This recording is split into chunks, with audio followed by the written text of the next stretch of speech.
नमस्कार दोस्तों, आप देख रहे हैं जन आवाज़ रिपब्लिक और मैं हूं डॉक्टर संजीत कुमार। आज के दौर में देश में जो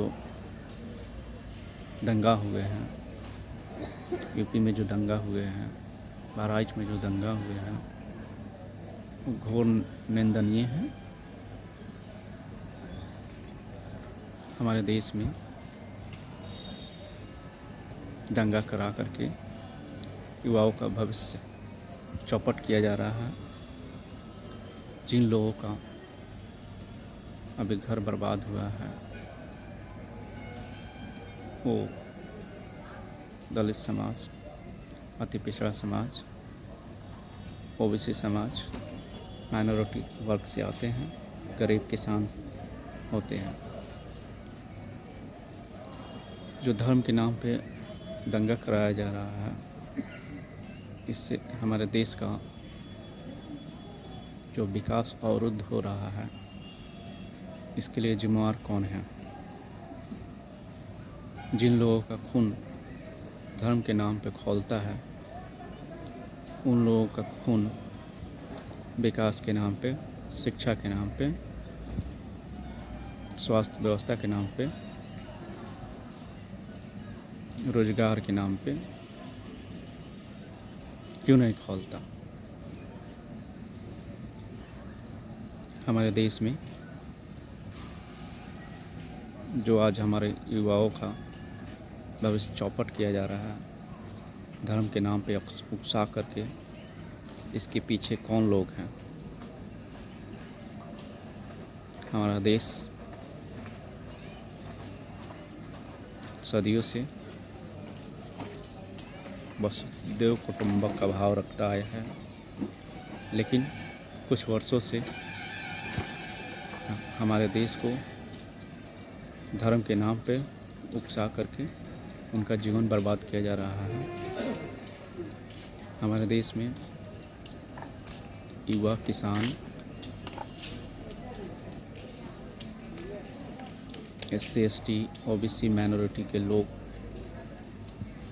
जो बर्बाद हो रहे हैं, उनसे मैं यही कहना चाहता हूँ कि धर्म के नाम पे दंगा करा करके देश में एक दूसरे के प्रति घृणा पैदा करके न हमारे देश का विकास हो सकता है, न हमारा विकास हो सकता है। इसलिए धर्म के नाम पे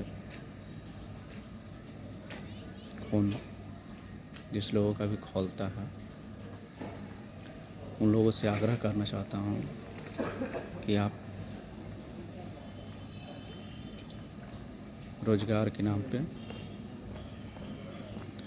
अशिक्षा के नाम पे, बेरोजगारी के नाम पे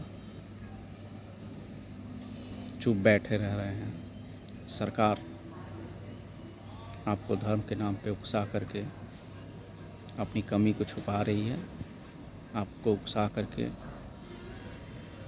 आपका भविष्य, देश का भविष्य चौपट कर रही है।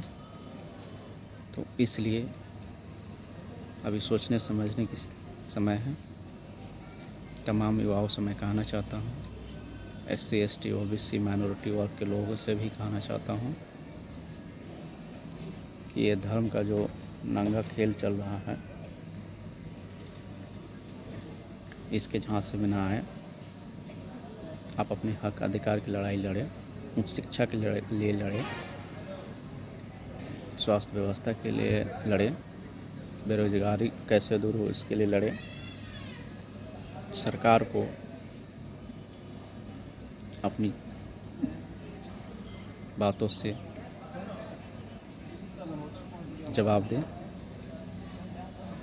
और धर्म के नाम पे जो खून खौलता है उसको शिक्षा के नाम पे, स्वास्थ्य व्यवस्था के नाम पे, बेरोजगारी के नाम पे खून खौला करके सरकार को अपनी वोट का ताकत का एहसास कराएं। क्योंकि चुनाव आते आते सरकार कई कई वादे करती है, जो वादे पूर्ण नहीं होते हैं। आज 10 सालों के मोदी जी के कार्यकाल में बताइए कौन से वादे पूरे हो गए, कितने लोगों को रोज़गार मिल गया, देश में स्वास्थ्य व्यवस्था कितने हॉस्पिटल में तंदुरुस्त हो गई, शिक्षा में कितना सुधार हो गया, रोज़गार कितने बढ़े, देश का जो पैसा गिर रहा है वो कितना उठ गया, देश में कितने कर्ज बढ़ गए, प्रति व्यक्ति आय कितनी बढ़ोतरी हुई। ये सब सरकार से सवाल पूछे, इस पे सरकार को अपना रौद्र रूप दिखाएं। इस पे आपका खून खौलना चाहिए, ना कि धर्म के नाम पे आपसी भाईचारों को समाप्त करने के लिए आपका खून खौले।